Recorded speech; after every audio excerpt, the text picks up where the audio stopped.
Hey guys, Okay. welcome back to the Battlefield podcast. I know took a bit of a break from it, and technically we already did this podcast once, Marble Duck, but we're redoing it because it was invalidated due to the BF6 beta, so we need to re-record it. Guess is Marble Duck. I guess I'll open this by saying he has forsaken us, as he stated in the previous podcast, but he's still willing to give his opinion on certain things. So. Welcome to the podcast again, and we're glad to have you here. Yeah, happy to be on again. Um, Obviously, if you listen to the last podcast, we're not going to cover the same things, but we might cover some similar themes. There is a lot more information now. There's a lot more that's public now, so honestly a lot more interesting stuff that we can talk about more specifically. Yeah, Um, I just I've been kind of watching the comments on various videos of various creators, and one thing I noticed. Um, I saw a lot of people comparing the hype over this game with the hype for Battlefield 5 and Battlefield 2042. Wanted to give my 2 cents on that. Um, if you have followed my channel, you know that I predicted 2042 would be an absolute disaster after Battlefield 5 because I pointed out that at that point, DICE didn't really know what they had done wrong with Battlefield 5. They had some good parts and they had a lot of bad parts, and they didn't really know which was which, and they weren't really able to figure out which ones to bring over to the next title. From what I have seen, they have completely resolved this for Battlefield 6. which is If you believe me, unbelievable. I would tell you. Yeah, no, and this is a leadership thing, right? It's not like magically the developers have changed a lot. The team is slightly different, but not completely different. You have competent leadership now who's really able to leverage the technical skills of their subordinate teammates to really create a good product. Battlefield 2042 felt like a very much a design by um, hierarchical top down, where you have this one guy who doesn't really understand the various technical components that go into the game, having all these good idea fairies. No one's saying no, fuck off. This is a dumb idea. What you have to do if you're a subordinate and your leader has the good idea fairy, give them good ideas. I don't see that happening with Battlefield 6. So whatever the leadership change has been for this game, it's really been a good thing. I don't see any issues where it's like um, they're focused on like creating a good shooter experience, Yeah, not like technical achievements like 128 player count. yeah, which was such a gimmick from the very beginning. I mean, I remember just hearing 128 players, and I'm just going, this is just like some sort of gimmick marketing stunt. Oh my god, we can go bigger, so that means it's better, sort of thing. But the leadership, you're spot on with that. As soon as I heard they're bringing on some of these names, I mean, they're bringing on Vince Zampella, Byron Bede, Alexia Christofi has played a large role in a lot of it as well. And she's not new. But then, of course, we had Marcus Leto come on and then go off, which explains some of the bad news we've heard about the campaign, which I'm not sure we'll touch on the campaign, but they definitely brought the big shots on, and you can tell EA was like, okay, let's actually lock the fuck in, because this is really bad, guys.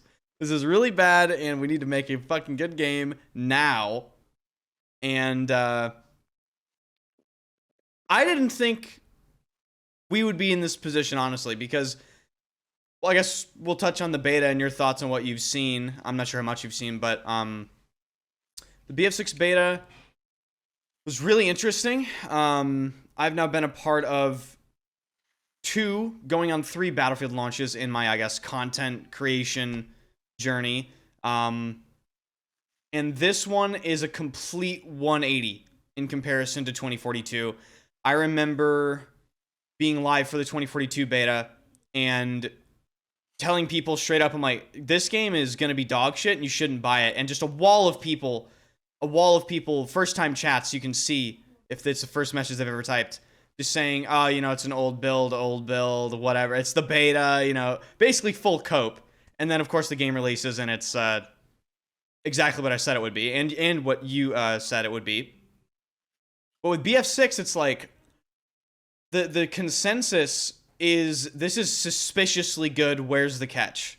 Like, how are we gonna get rug pulled, basically?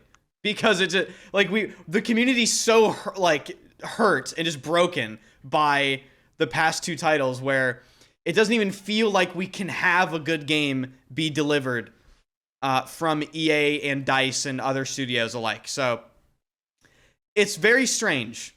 Going from 2042 to BF6 is about the biggest 180 you could possibly make, so far at least.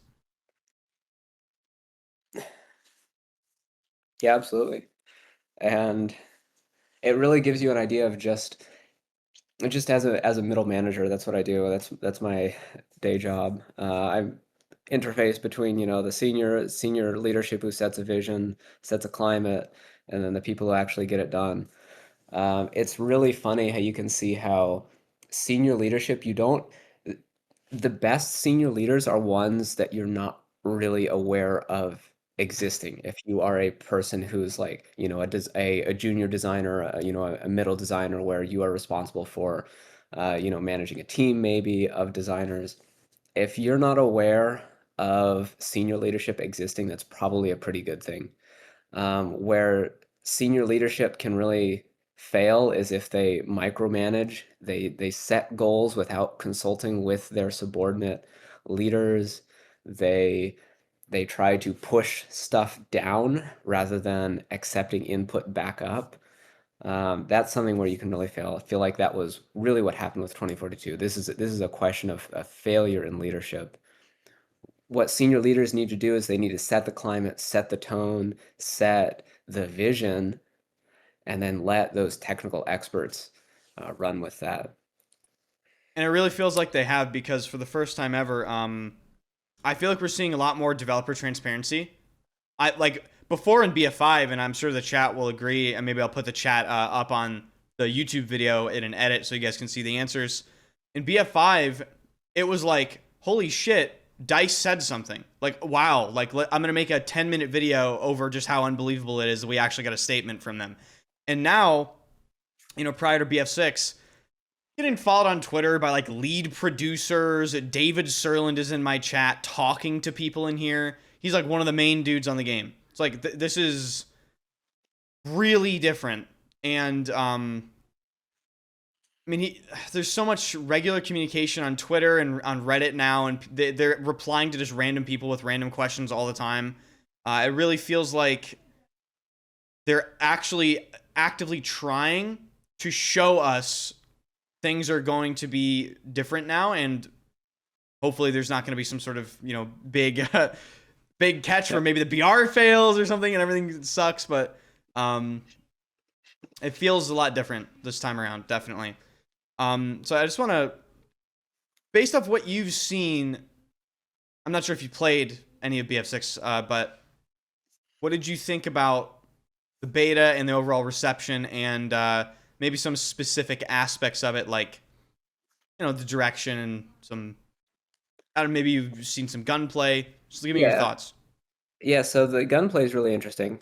First off, the gunplay is designed by the guy who did, actually this guy's been around for a while. So he was responsible for the Battlefield 4 fix. If you remember when Battlefield 4 launched, the balance was pretty much equivalent with Battlefield 3, which is to say it was kind of pretty shit. It was fixed, about kind of in its mid-cycle when they brought on some of the Simtic people, and he's been around. The only title that he didn't work on was 2042, and it really shows. But as I've indicated before, leadership has really let him cook with this one in a way that he hasn't been before. There are a lot of new weapon mechanics that are super interesting, that we haven't seen before in Battlefield titles. So first, with the whole like every weapon is available to every class, that means that every weapon is balanced with the intent of it being competitive against all the other weapons. So it's not like you have that cop out where carbines are, oh, well, they're just worse assault Worse rifles. Like they're ARs. literally supposed to be worse assault rifles. Carbines here are just different. They have better hip fire. Off the top of my head, they have better hip fire, better spread increase. I think. Let me pull up my notes here. Better hip fire, better ADS time, better ADS move speed, better swap times, better sprint out times, lower spread increase, and generally speaking, more vertical recoil than horizontal, and worse muzzle velocity. So those are all factors. A lot of those things didn't straight up just didn't exist in prior titles. Yeah. All weapons within a class had the exact same swap It speed, was sprint out speed. mostly damage model differences. Yeah, and here that's clear that they've really gone in and tuned each individual weapon with its own individual unique damage model. I haven't played long enough with it to really feel how it feels on all the weapons. I'd really like to feel all of them at once. Um, Feels good. but I think that they've done like let's be honest. DICE has been trying to make low rate of fire weapons worthwhile for like 14 years now, and they still haven't done it. The AK-74 was trash in Battlefield 3 because it's like, why would you use it when you have the M16? You could get like an extra 200 rounds per minute rate of fire and the same recoil, the same spread increase. They tried to do it with Battlefield 4, but the way the system was coded, you couldn't have, um, well, here, if you just think about it, right? So spread decrease per shot, it only turns on in Battlefield 4 when your weapon is ready to fire. A 900 RPM weapon is going to be ready to fire sooner than a 650 RPM weapon. Hmm. So that 900 RPM weapon is getting it's easier. Sorry, I need notes for this. A 900 RPM weapon is going to more quickly return to its base spread simply because it can start decreasing sooner than a 650 RPM weapon. Hmm. That was a limitation that they were working with the way Battlefield 4 was designed. They kind of started fixing that with Battlefield 1. Still didn't quite get it with Battlefield 5. We're getting somewhere, but that's just an absolute screen shake simulator. Absolutely horrible. And then finally here we've got. I think they've done a pretty. I've seen people say, "Oh, AK-205 is bad." I've seen people say, "Oh, AK-205 is great." I think that's a good thing. Where we've got people who like it, people who don't. Um, Yeah, so touching on the AK-205,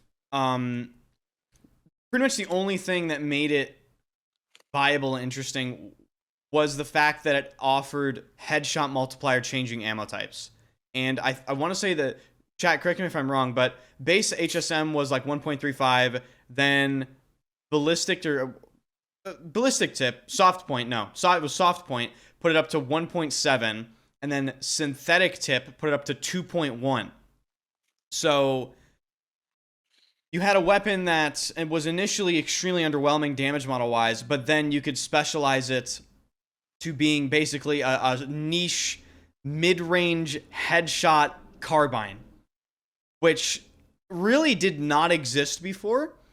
And I don't necessarily understand, not that I don't understand, but I don't know if it's a good idea to allow headshot multipliers to be changed on the fly like that with an attachment system, because it was definitely best in slot, like non-negotiable for pretty much any weapon that offered those headshot multiplier ammo types. But it was definitely another example of something that wasn't there before in previous Battlefield games that offered, more customization, more differentiation between specific weapon types. And I will say, I played about 80 hours of the beta. I tried to use all the weapon types, and they all felt viable. Strangely, the weapons that felt the most underwhelming were actually the submachine guns, due to just range limitations. I feel like I could pick the M417 carbine or the NVO assault rifle, and it just felt better because the gunplay is kind of similar in 2042's to a way where it does reach out. I'd say it reaches out to a longer distance than some previous Battlefield games, and it feels like it's more accurate. So part of that is the way they've changed the way spread increase and recoil works. Um, Generally speaking, and I have notes on this somewhere, the low rate of fire weapons take about 10 shots to get to their max spread. The high rate of fire weapons will take much less than that, like 5 shots off the top of my head. And recoil has been reworked significantly. It's not using the left, right, up model anymore. So before it was a Cartesian offset. So you'd have a given amount up and then a given amount left or right. And that left or right was a completely random value within a left-right bound. So they've moved to a system now where it's entirely polar. So instead of having a horizontal recoil, which is random plus fixed vertical recoil, you now have a basically it's just a magnitude and a direction. So the You're saying the weapons that are entire generally base system is just completely different. yeah, it's completely different. So it's not horizontal recoil plus vertical recoil anymore. It's magnitude and direction. Okay. So you the way it works is generally low rate of fire weapons have decreased both a decreased magnitude and decreased possible direction variance. Okay. Whereas high rate of fire weapons obviously have more magnitude, more you know direction, plus minus degrees variance. So it makes it more consistent while still giving you that battlefield experience where the low rate of fire weapons are valuable. Yes, they have less damage per second close up, but the idea is to make them give them very good damage per second relative to the high rate of fire weapons just by virtue of actually having the hit rate. It seems to be working. Again, I need more time with it. I think everyone needs more time to it. But the coolest part though, and especially with the the headshot ammo, like they can tweak that by just making it more expensive. Like instead of having to rework everything from the ground up, they can literally just make it somewhat more expensive. And that Yeah. means it's a bigger opportunity cost. Do you think it's a Um, good idea to allow being able to change HSM though? I don't know. I think it has some utility. I think if you want to make these, I think it needs more time to really see how the meta develops. Um, I think if it feels like the AK-205 is viable only with the headshot ammo, maybe the AK-205 itself needs a different buff, not Is yeah. necessarily nerf the headshot ammo. By the way, in the chat, yes, the Scar H and the Bulldog, technically those are low rate of fire weapons, but those do not count as low rate of fire weapons because they have a -1 bullet to kill versus the standard AR damage model. In the 4 versus 3, so for example, in Battlefield 3, if the difference is between 4 and 3 bullet kills, the Scar H actually has the same time to kill if it's a 3 bullet kill as the AK-971. It's fast. Like a 600 RPM weapon at 3 bullet kill is the same time to kill as a 900 RPM weapon at a 4 bullet kill. So the Scar H was roughly equivalent to like an 800 RPM weapon. So that's why the Scar H, yes, the Scar H is a slow rate of fire weapon, but like you said, it hits hard, so it doesn't count as a slow rate of fire weapon. It's not for that. Yeah. Um, Will point out here with that distinction in Battlefield 6, there's been a real nod to those heavy hitters, Oh which yeah. is why I'm super excited for the G3 Oh, the because G3 is going to be really fun. If the NVO and the M417 are anything to base low RPM weapon expectations off of, I think the G3 is going to fuck people up in this game. the if you've noticed about the M417, it has less recoil, less spread than it should, based on its best case DPS. The reason for that is that if you miss one shot with the M417 with its whatever it is 3-hit kill, that is substantially more punitive than missing one shot with an equivalent 900 RPM weapon with a Yeah, and I 4-hit did kill. I did definitely notice that you had to be very accurate, and I do like the way they balanced the M417 because assuming, and maybe we'll get into the class system and whether or not weapons locked and unlocked, whatever, because that debate has started up once again, of course. But the M417, they balanced it by just giving it lower magazine count, and then all the other stuff that you mentioned. But it just everything felt viable against each other. Like SMG and CQC, like you would lose to an MP7 if you had an M417 up close. But it's like no one weapon to me in the beta felt so dominant that using anything else is just nerfing yourself, which is, I think, is really impressive. I think that's the aspirational state for any game is, yes, no weapon is going to be, all weapons are not going to be equally viable at all times. That is a losing battle. You're never gonna Yeah. achieve that. And if all weapons are equally viable at all times, then it just means you have 30 of the same weapon, which is pointless. I mean, they're just reskins of the same thing.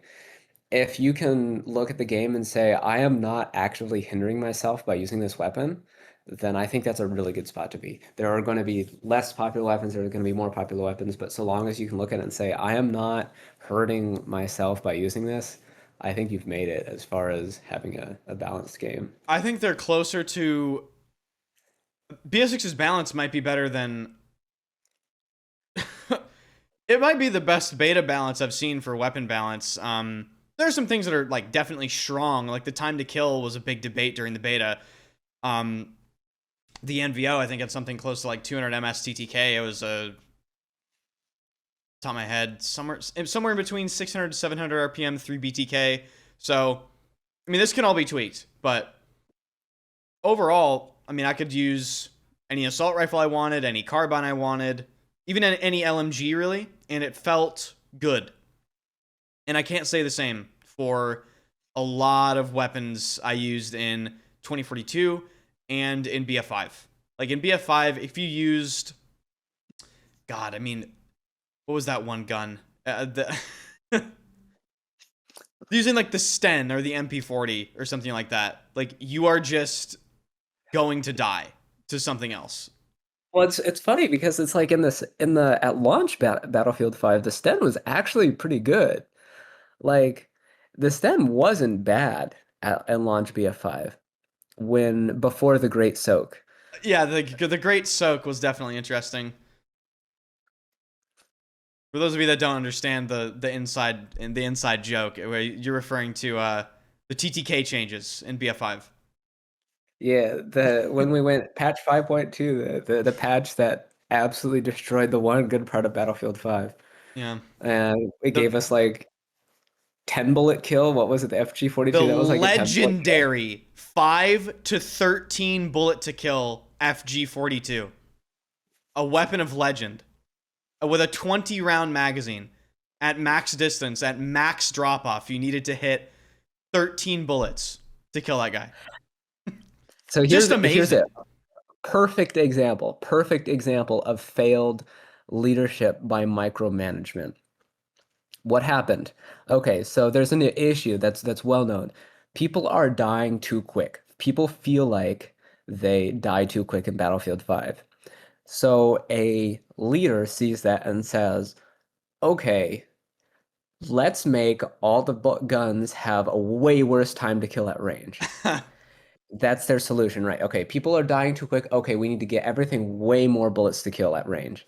And so that's a directive that's handed down from above to the weapon designer. And no matter what the weapon designer does, and he's quite aware that this is a stupid idea. This is the dumbest fucking response that you could possibly have to this problem. There are so many other things that you should have solved before that. The way people see enemies, the way you register incoming damage, so many things to fix. But because this is a directive from above where a leader prescribes the solution to a problem He rather has to than do it. relying on his subordinates who are experts in this to identify and figure out collaboratively what the solution to this problem is, he passes it down and says, hey, do this. I am prescribing you that you must increase the bullets to kill. That is the wrong way to approach this kind of problem. If you are a leader in this situation, you must rely on your subordinates who really understand the whole picture, who are have that opportunity to really right. You shouldn't have time. If you're a leader like this, you shouldn't have fucking time to be spending all this time on this one minutia. You don't have the bandwidth for that. So let your subordinates figure it out. Let your subordinates use their agency to resolve these issues. It's just crazy. Just absolutely terrible decision making. Destroyed the one thing that I really liked about Battlefield 5. Yeah, there was not a I'm a BF5 5.2 survivor. You know, I stream that game every day throughout all the TTK changes. I remember day 1 of 5.2. One of my friends, Boca Rosa, who maybe some people in the chat will remember, he used to stream BF5 regularly. The FG42 was his favorite weapon. There's a famous clip of him that got posted on Reddit where he was maybe 40 meters from somebody and he shot a guy like 8 times and he didn't die, and his face was just iconic. But I'm happy to report in BF6 they didn't go that route with distance, damage over range balancing, everything like that. The BTK at range is fairly low. Like, I think 5 to 6 BTK with a lot of weapons are really, like really the cutoff point. Battlefield 3, Battlefield 4. Yeah, it's really the cutoff point. And I think another really big win when it comes to the gunplay and just the gameplay of BF6 is the weapons absolutely have more felt and real recoil compared to their 2042 counterparts. And of course, spread matters more. So, I mean, I'm a big time critic of a lot of their direction with the 2 past titles. And again, I harken back to what I said previously. Their design direction with this game is almost like suspiciously good. It's like, oh, okay, you guys actually, you guys are really about to do it this time. Like, even the minute, intricate things that we're talking about right now, it's very clear the direction is vastly improved. Because you don't just accidentally get these things right. And then, of course, the open weapons versus closed weapons, which we can get into now. And we touched on this in the first podcast. Since then, the debate has started up once again on Reddit and wherever else. And at this point, I'm just like, I don't know if I care, really. Like, you know how I feel. I am 100% for open weapons. I think that's how the game was designed for. That's what the game was designed for from the beginning, and it doesn't make sense to make these changes at the last minute. And I think it really lets people play how they want, while also, I think it really aligns team play incentives with individual player entertainment incentives. Like players are going to use the weapons with that they want to use, and if you let them also match the weapon that they want to use with the team play gadget that is good for the team, I think ultimately that's going to be the best way to get people to both team play and enjoy their favorite gun. So I don't know if you're aware of their a direction right now with the way they're going to approach having both systems in the game. They've stated they're going to have playlists for each system. So you'll have closed weapon conquest, open weapon conquest, so on and so forth. They're going to offer both systems to be available in Portal. And I think this is just so fucking dumb because you're just splitting the player base over something you just don't need to, potentially. It's just stupid. Like, that's really the most eloquent commentary I can have over the fact that they might split the player base over the fucking weapon system. It is dumb. I don't think you're gonna get a player base split, especially if it's hard to find the closed weapons. It depends on how they present it. If it's like the default is always going to be open weapons, and then you have to navigate through like 3 menus to get to the closed weapons. I think the closed weapons are going to have a lot of trouble finding games, but I don't think it's really going to affect anyone who's just queuing for normal open weapons. Yeah. That's my hope anyway. That's how I hope they they go about it, appease the mill simmers, and I just don't. I played both playtests. Both playlists in the beta because they had closed weapon conquest and open. And people are on Reddit going, "Oh my god, there was such a team play difference in closed weapons." Of course, right? yeah, right. Yeah, No, there right. fucking Yeah. wasn't.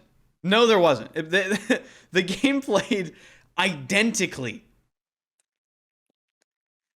Yeah, that's just wishful thinking. Like the closed weapons, open weapons, it's not gonna change anything as far as like how much you get revived. It's really absurd. It's really not. It's not that big of a deal. The only reason that I am so adamantly for open weapons is because that was what the game was designed for from the beginning. Yes. I'm very much against last minute ad hoc changes, and closed weapons is absolutely a last minute ad hoc change. If the game was designed for closed weapons from the beginning, I would not have a problem with that at all. Like, it's perfectly fine. I'd be a little bit sad that submachine guns are once again going to be relegated to the Engineer. yeah, engineer, because no one uses submachine guns in Battlefield 4, even though they're great weapons, Yeah. because you don't get the med kits. So you have this entire category of really cool weapons. Like, come on, the CBJMS is a cool weapon. It's cool, it's fun, but nobody uses it on the infantry maps because you get a launcher. You don't get a med kit, you get a launcher. So if we're doing closed weapons, at least like make carbines the engineer specific and make submachine guns the all class All weapon. I class think universal, that yeah. was what Battlefield 3 did. It was a great thing. I don't know why we switched back to carbines. Carbine shouldn't be the all class weapon. It should be submachine guns if we're doing that. And of course, during this conversation, everyone that wants them to lock weapons to classes now is completely overlooking everything they would really have to completely rework because there are multiple things in BF6 they've done to further define the classes that they would have to change in order to facilitate closing weapons. So signature traits, right? They might even have to move certain things from other classes to another class. Like people are complaining support has access to unlimited ammo and health. And I said in multiple videos, I go, guys, the only way to really fix this last minute thing is to make the assault class the BF4 fucking medic, and then make support how it was in BF4. And then, but then you have to change everything about how they define the classes. You have to change the signature traits. You have to change the signature weapons. You have to redo the buffs or nerfs that everything has. It's move gadgets around. It's just a complete nightmare. And of course, they overlook this and just say, just lock the weapons, just lock the weapons. It's like it's not that simple anymore. Like this is the direction, and it's clear open weapons has been their direction from the beginning, based on the things they've designed around it. So I hope they ignore the closed weapon people. I had a good time in the open weapons system. If they do in a very unexpected decision, close the weapons and don't offer open weapons, I would be very surprised.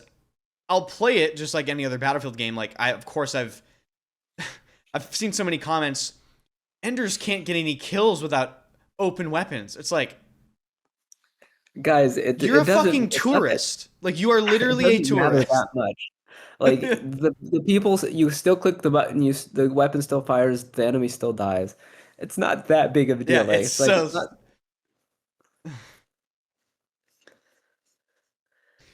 And then of I course don't. the if you want to remark here. Yeah, meta builds. Once YouTubers and streamers start doing the meta builds, I don't know. Like, are you gonna see like a certain trends? Like 100% yes. Mm-hmm. That's not a bad thing. Like that, those trends happen, and that's really a symptom of a healthy metagame where you have trends that come and go. I can't really name a game that doesn't have a fucking meta, dude. Like, I, And it doesn't even matter whether this gun is technically better or technically worse, or if that's just fashionable. Sometimes just propagates through exposure. And things change over time. I don't. if we get into a situation where legitimately everyone is all the time, like let's say 50% of usage is one weapon, okay, yeah, we might have a problem. But until then, I don't think it's worth really concerning ourselves. Yeah. But one thing about the ammo crate that I wanted to bring up, ammo is a weird gadget to have because it's either completely useless or the only thing between you and actually being able to play the game. Because either you don't need it at all, which is most of the time, As we saw in BF5 or with attrition. yeah, you either don't need it at all, or you literally can't play the game without it. So in that regard, I think tying ammo and meds together is honestly a kind of a good idea because it takes something that was completely useless most of the time, which is the ammo crate, and then combines it with something that's pretty much useful all the time. So that way it's just like a general resupply, Hmm. something that's always useful after every engagement. That's my take on that. I think, but if they did close it up, I would say that I think the best answer is to move that medic kit back to the assault kit and then let support keep its ammo. Um, See, which chat, I I was think fucking it, right. Hey, I had so many YouTube comments bitch at me for that because I said that in a video. Hey guys, hey, Marble Duck agreed, so you can shut the fuck up. Honestly, but so many people, you can't give assault the medic kit, and they're completely ignoring all the other changes I suggested. It's the life of being a YouTuber. Truly, 95% of what you say gets ignored. It's great. Um, so maps, and then we'll get to the BR after this. So maps have been I'd say one of the biggest, if not the biggest, problems with the two previous Battlefield games. Off the top of my head, BF5 is like 4 good maps, maybe 5. 2042, arguably less. We're talking like 2 to 3 truly good maps. In the BF6 beta, I understand I've only played was it 2 or 3 maps? 2 or 3 maps, and all of them were great. Really, like they were all, in my opinion, passable on every mode that I played, and I don't know if I've ever been able to say that for any Battlefield game. Like there are certain instances, maybe in Battlefield 1 for a couple. Like I felt Argonne Forest and a couple other of those maps were great on almost every game that I played. But at least so far, given what I've played with the beta, the map design is another thing that has taken just an amazing 180 aside from one aspect that I want to get your input on, which is out of bounds lines.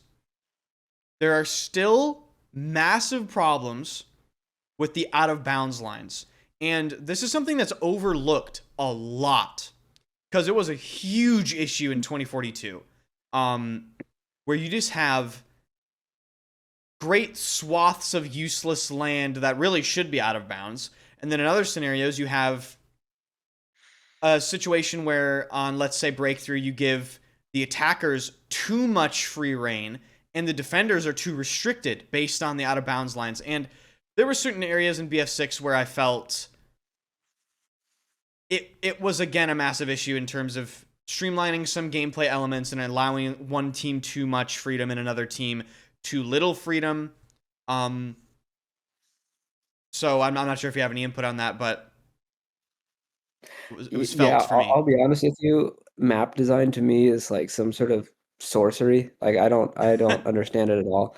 I know what maps I like to play and what maps I don't like to play. Like if we look at prior titles, like okay, Pearl Market, great map. Sen Crossing, great map.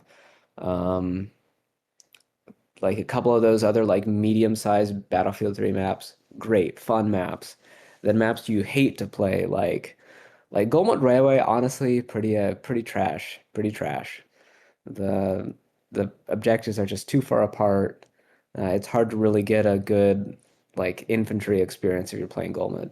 Yeah, you have to stay Um, up on those. What was it? The A, B, and C flags up yeah, to the north of the map. and even then, if it's like the enemy isn't actively pushing those flags, then you're just gonna have a like you're not gonna have a good time. Like you're not gonna be able to find anyone to kill, which kind of sucks. Which is why BF4 is a vehicle game. But Yeah. um, But I think Yeah, I don't know, part of man. why you like Pearl Market and Insane Crossing is also an element that they restored in BF6, which both Pearl Market and Insane Crossing have very intentional amounts of verticality. So for Sane Crossing, compared to, say, Haven in 2042, Sane Crossing has a very limited amount of accessible buildings, and they have a very limited amount of windows on those floors, right? Whereas Haven, I complain about Haven all the time. I might do it later today when I stream again, if I play it. That map has a ton of what seems to be randomly placed 2 to 3 story buildings that don't take any flow into consideration and just offer basically an almost unlimited amount of angles when it comes to verticality in multiple separate areas across the map. Whereas that was not the case in BF6's maps, and it wasn't the case in Sane Crossing, as the example you gave, or Pearl Market. I'm not necessarily a huge fan of Pearl Market, but you could learn the verticality and the flow a lot better. And I think Oh, come on. Pro Market's a great map. it's just a lot of It's a great shotguns and map. claymores, dude. And maybe don't hate the game. Maybe just fucking hate the player when it comes to that. These scumbags now, we have a trained player base in BF4. They know what to do. The 870 comes out, the mortars come out, and the claymores come out, and then I leave the server. But yeah, Pearl Market, it was definitely, it wasn't a personal favorite, but it was a good map for me. You know what? You know what game had maps that were pretty? I can't think of that had like a miss. Mm. Was Battlefield Hardline. I can't think of a single Truth map that was Nuke. like a straight like loser. Every single one of those maps was actually like pretty good, even in the modes that are generally less infantry focused, like Conquest. Like, come on, Battlefield Hardline like really had it figured out as far as map design. The Block. You remember that map? Yeah, oh yeah, Yeah. yeah. No, I Um, really feel like maybe we'll see some inspiration from Battlefield Hardline in a couple of these BF6 maps because of the urban setting.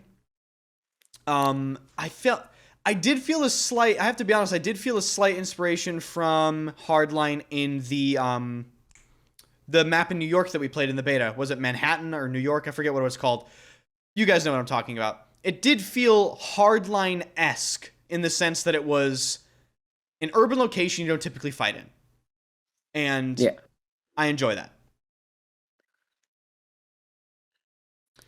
Wasn't downtown from Hardline leaked? Focus makes a great point. Yes, which is why I think maybe something in my Oh memory shit, tripped there. Downtown is coming to 6? Oh, I Hardline, didn't yeah, know that. yes, That's sick. it was leaked that downtown might be leaked for BF6. Yeah, So, that honestly, that a Hardline was that was I really wish the DLC maps honestly were really good too. Unfortunately, by then no one was playing the game. yeah, No one. I the don't know. most I don't know what overhated happened. Battlefield ever, man. BF1 The really needs that hate. No, I'm kidding. uh, Battlefield Hardline is definitely definitely didn't deserve the vitriol that it received. yeah. Now, something else that I don't think deserves the vitriol it's receiving. We'll switch to the BR here. So I don't know if you're a big BR guy. I don't know what games you've ever played, if any. But there is a battle royale in Battlefield 6. There was just an official post released detailing a lot of their direction, and I'm not sure if you've seen it, but one of their Yeah, I'll be big, honest. yeah, I didn't do my homework. I didn't do my homework here. I I only saw that there was a battle royale. I don't know anything else about okay. it. So we're gonna get his live reaction to this. So Dice's design direction with the BR and their big differentiation between their BR and others is that Yeah. the ring instantly kills you if you touch it. Okay. And they have a large emphasis on, I suppose, encouraging player movement. And I think their true Okay. intention is Okay. they want you to queue into the game, They don't want outskirts campers. They don't want people going into the ring for any such reason, like you could in Warzone or PUBG, where you could enter it, maybe rotate through the ring, heal up, and then come out in a different part of the zone, traveling out of bounds, right? They don't want people doing that. They want to keep the fighting purely in the designated area. And if you so much, it literally says in the post, if you touch it, you instantly die. That's interesting. Okay. And then another big thing they did, I'm not sure if you know who Byron Beat is. He's, I think, the mastermind behind Warzone. A lot of the design elements from this BR are definitely harking back to Warzone. There are missions you can do, like you can capture certain areas for XP for your team. They're going to be kill contracts, I'm sure. There are loadouts where you can bring in your customized weapons for the Battle Royale.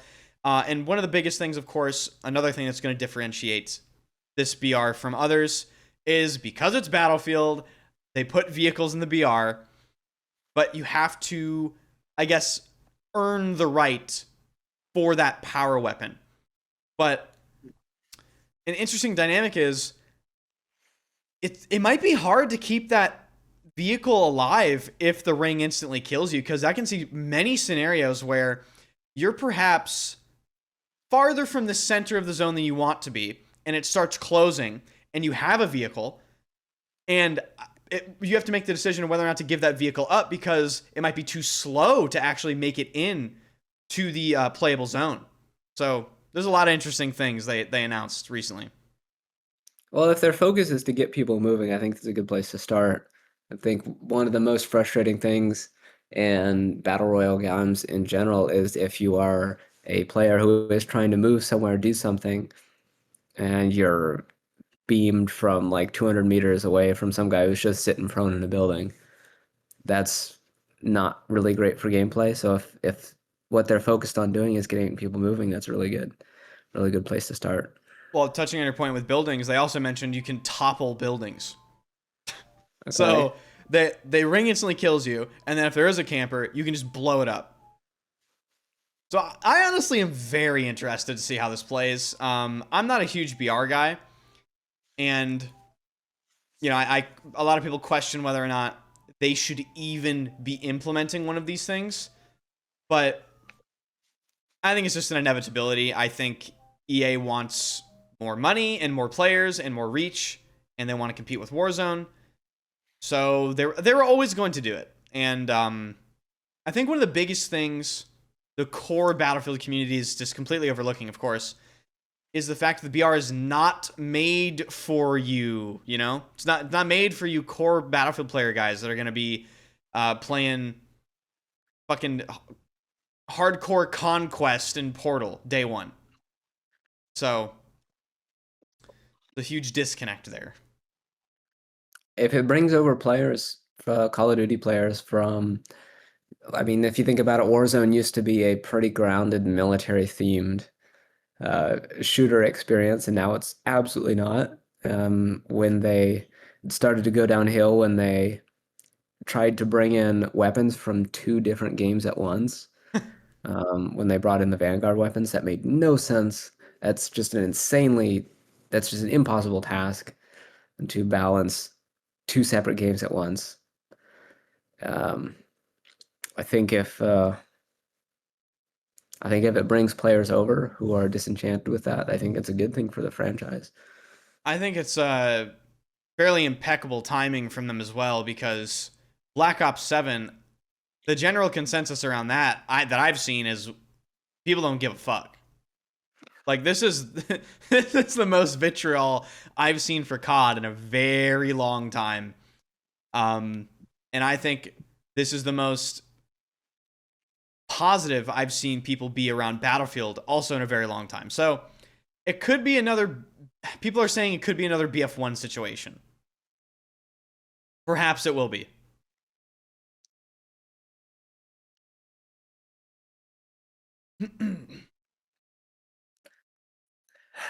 Well, BF1 is BF1 definitely has its problems, but it did pull the players in. Definitely did. Yeah, whether or not that was a I don't even get me started on Battlefield 1 and how, in my opinion, overall, from a franchise perspective, I think that game was extremely negative. Detrimental, rather. Just in Definitely, terms definitely of... some untapped potential there in Battlefield 1. Yes, yes, absolutely. All right, what else we got? All right, God, we did touch on quite a lot. We touched on the BR, we touched on classes and weapons and maps. If there's anything you want to add in, this could be a little end segment, and then we'll sign it off. Hold on, I lost the last sentence you said. I was reading chat. If there's anything you Um, want to add in, this can be the end segment, and then we can sign it off okay. here. Okay, COD, please no COD refugees in Battlefield, thank you. No, that's the wrong mentality. Like, yes, we welcome all. We are an inclusive household here. We welcome all COD players. The reason being is that the more successful this particular game is the better the next Battlefield title will be, and the better it does, the better it is for all of us here. I Exactly mean, my point. And I made a video to that exact point called, I think I titled it something like, "You shouldn't want BF6's BR to fail," or something like that. And I mean, dude, the sentiment in the comment section was hilarious. Like, people actively I think rooting for something to fail. the best thing that could happen from this is I don't know whether it's confirmed whether Battlefield 6 does or does not have skill-based matchmaking. I hope it doesn't. I sincerely hope it doesn't. Not only Based because on, I put 80 hours in the beta, and David Sterling came out on Twitter and said whatever systems are in the beta are going to be the ones we use on the base game. It played exactly like a Battlefield game at like zero discernible difference. because good Lord, Modern Warfare 2019 could have been a great Call of Duty if not for the system which is deliberately designed to keep you at the like the it's designed to increase your frustration to the maximum permissible level while keeping you involved in the game. So Yeah, it increases it's like gambling, right? Like most of your experiences are going to be negative, but it's going to reinforce you with a positive experience just frequently enough that it keeps you hooked and just spending more and more time in this game. it's That just is what an SBM evil is for. franchise now, man. It's It really yeah, is. it's psychologically designed to suck up as much of your time as possible and keep you fixed on it. So if we have a great game that does really well, that doesn't have SBMM, that significantly increases the chance that we'll get a Call of Duty once again that doesn't have this mechanic built into it. I don't know if there's ever a chance. It might be the first signal for change. Look, I Perhaps. mean, we can hope, right? Like, could you imagine? Looking at back at old Call of Duty titles when you could just like play the game and not you Not want to weren't rip your hair subjected out. to like um it didn't feel like some sort of experiment in like psychological manipulation to keep you chained to your chair. Yeah. And another big thing with the next Battlefield game, and particularly pertaining to Call of Duty versus the Battlefield conversation, Call of Duty obviously insanely overpowered aim assist, rotational aim assist. Everything about it is very deliberately designed to, again, keep those new players playing, make it easier to hit shots, whatever you want to say. Battlefield for the past 4 years with 2042 has quietly made, in my opinion, the best crossplay balance between inputs ever. And I think BF6 continues that.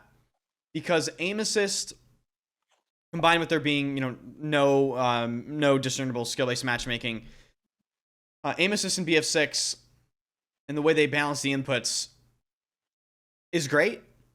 I didn't complain about aim assist, I don't think, a single time during the BF6 beta. It's not like in Call of Duty where you're in close quarters with some bot that's like literally walking in a straight line and you jump quickly across their screen and they hit every single shot. Then you watch the kill cam and as they're shooting, they're beaming you, and then when they stop hitting you and you die and the aim assist goes away, their aim goes, it flicks over and they miss everything, and it shows their real input, really. So I think Battlefield it's entered rarefied air potentially in terms of it being the first Battlefield game that's decent in years, with good crossplay balance, with no SBMM. That's like, Oh yeah.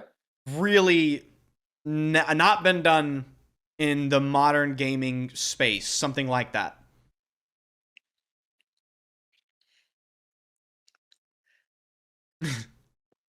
Yeah, vehicles. Just looking at chat. Yeah, vehicles are still weird. Jet and helis especially. I don't know what they're gonna do with it in the battlefield. In the beta, they were not where they should be. Definitely need a lot of work. So Um, interesting here. In 2042, they just added Iwo Jima for some reason. Don't ask me why, but they did add A-10 Warthog and a Frogfoot, so attack jets, back to the game. yeah, And Silk, who's a great pilot, he made the point that the flight models and the physics for these vehicles are like BF3 and 4, which proves they can actually make those flight models again, and the physics and everything. And I watched Silk's videos recently, and he said, whatever physics and flight model, whatever you're doing, vehicle mechanics wise, these vehicle mechanics you just added in 2042 need to be ported into BF6. And I totally agree with him there. From the brief experience I did have in the beta with the vehicles are definitely a glaring problem area with the game, which is unfortunate because I feel like it's been that way for quite a long time. And it's one of those areas where once it's an issue, I feel like it's kind of hard to actually claw it back, make significant dents in the core issues. I just hope they fix it somehow. yeah. Seriously, just copy Battlefield 4. Yeah, I've Just been copy saying that for Battlefield years. 4. Let's copy BF4 vehicles, please. All right. That'll pretty much do it. Unless you have some closing remarks here. We've been on for about an hour. No. Yeah. I mean, there's some really interesting new mechanics in Battlefield 6 that I will be getting into in depth at some point on a video on my channel. To get some really, if you're really interested in the hyper specifics of what makes this game different in terms of gunplay, and we'll have something coming out on that with charts and shit. And one of our friends did a simulation for us. So we can plot out the actual functional differences of the new recoil systems, so you can really get an idea of how it changes gameplay. All right, so Um, if you guys want to see that, Marble Duck's information and channels will be in the description. Definitely subscribe to him. He's going to be putting out some detail-oriented content for you guys if you're interested in that. yeah, that's the goal. So hopefully that's before in the next coming weeks. And All right. yeah, hopefully you guys found this interesting. Yeah, thank you all for watching on YouTube and Twitch. Thank you, Marble Duck, for taking time out of your busy day. And if you want to subscribe to Marble Duck, again, his links will be in the description. And if you want to follow more Battlefield-related content, BF6, everything to do with that, and more of these podcasts, subscribe to my channel as well. And I do stream these live, so all the links will be in the description for that. Thank you guys for watching, and we'll see you guys in the next podcast. Yeah, thanks for tuning in. All right. We'll end it there with YouTube. Oh, I'm full screened. I'm not sure if he's still... Did he leave the call? He left the call. He's a legend for just leaving the call, honestly. GOAT.